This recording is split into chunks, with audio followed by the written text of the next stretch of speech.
கரூர் மாவட்டம் அரவக்குறிச்சி சட்டமன்ற தொகுதியில் மதசார்பற்ற கூட்டணி சார்பில் போட்டியிடும் திமுக வேட்பாளர் PR இளங்கோ உதயசூரியன் சின்னத்திற்கு ஆதரவு கோரி இறுதிக்கட்ட பரப்புரையில் ஈடுபட்டார்.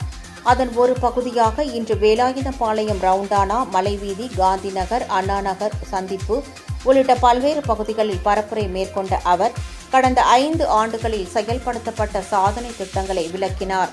மேலும் திமுக ஆட்சி மீண்டும் அமைந்தால் அமல்படுத்தப்படவுள்ள புதிய சிறப்பு திட்டங்கள் குறித்தும் பொதுமக்களுக்கு எடுத்துரைத்து வாக்கு சேகரித்தார்.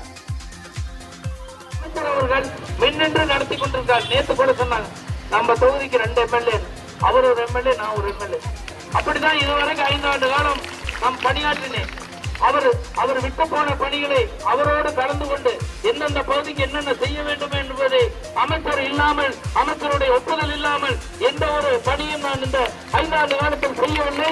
அவர் எனக்கு முழு மூச்சோடு எந்த கோரிக்கை வைத்தாலும் நீங்களும் போய் பார்க்கலாம், என்னை யார் வேணாலும் வந்து பார்க்கலாம், அதே மாதிரி அமைச்சரையும் போய் பார்க்கலாம்.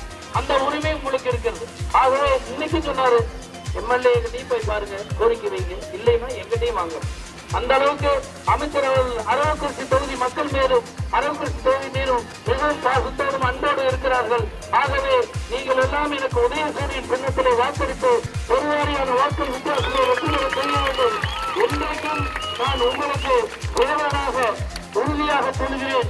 எந்த ஒரு கோரிக்கை வைத்தாலும் என்னால் முடிந்த அளவுக்கு அதை செய்து கொடுக்க தயாராக இருக்கிறேன் என்று கூறி என்ற சட்டமன்ற தேர்தலில் இந்த பகுதியினுடைய மக்கள் மிகப்பெரிய ஆதரவு கொடுத்தீர்கள். அதை என் வாழ்நாள் பூரா நான் மறக்க முடியாது. அதே போலதான் இன்றைக்கும் ஊழல் பகுதி இன்றைக்கும் திராவிட முன்னேற்ற கழகத்தினுடைய கோட்டை அதற்கு முழுமூச்சாக இருக்கின்ற இந்த பேரூர் கழகத்தினுடைய நகராட்சியினுடைய தலைவர் அவர்களுக்கும், துணைத் தலைவர் அவர்களுக்கும், கவுன்சிலர்